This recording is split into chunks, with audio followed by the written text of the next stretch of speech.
merasa pusing dan berat di bagian leher belakang? Hati-hati, mitosnya kadar kolesterol Anda sedang naik.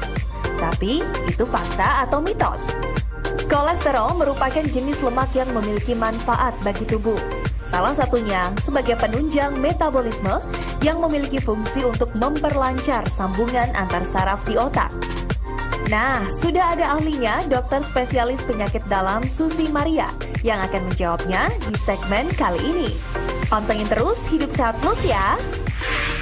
Fakta atau mitos pertama, laki-laki lebih berisiko memiliki kolesterol tinggi daripada wanita. Itu mitos.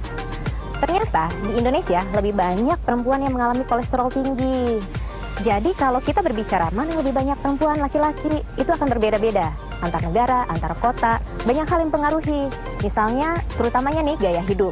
Jadi kalau misalnya dia suka nggak mau olahraga, makan yang nggak sehat, dia merokok, berat badannya gemuk, ya dia akan berisiko untuk mengalami kolesterol tinggi. Jadi perempuan jangan merasa ya tidak memiliki risiko untuk mengalami kolesterol yang tinggi.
Yang susah sembuh.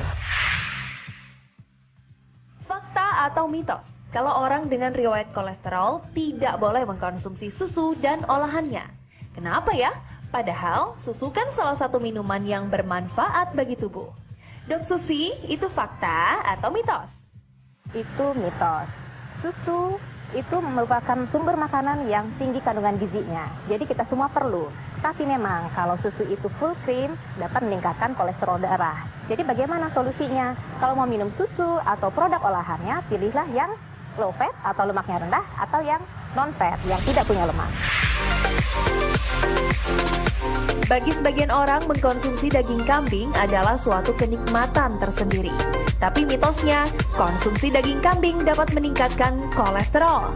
Mitos atau fakta ya? Itu fakta. Jadi kalau daging kambing itu dia mengandung lemak jenuh yang tinggi. Lemak jenuh itu nanti di tubuh akan diubah menjadi kolesterol yang jahat. Nah, sebenarnya tidak terlalu berbeda antara daging kambing, daging sapi. Intinya daging yang merah itu kandungan lemak jenuhnya tinggi. Kemudian apakah kita tidak boleh makan daging merah? Boleh, asalkan jangan kebanyakan dan jangan setiap hari. Nah, ada lagi nih. Mitosnya kolesterol tinggi hanya dialami orang dewasa dan berumur saja. Benarkah demikian? Itu mitos.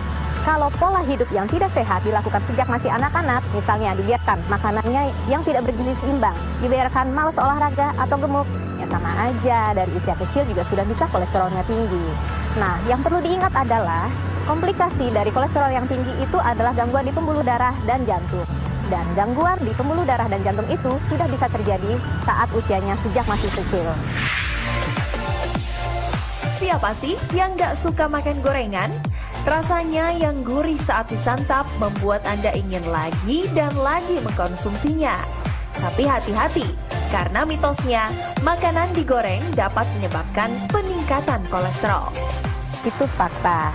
Makanan kalau digoreng akan meningkatkan terjadinya produksi lemak yang trans. Nah, lemak trans itu lebih berbahaya lagi.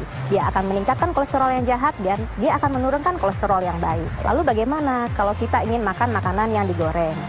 Lakukan penggorengan jangan yang menggunakan minyak yang melimpah. Tumis boleh. Kemudian jangan menggunakan minyak goreng berulang-ulang karena itu akan meningkatkan kejadian lemak yang transnya. Lalu pilihlah minyak goreng atau minyak sayur yang memang kandungan lemak transnya sedikit. Contohnya minyak canola, minyak jagung, dan lain-lain.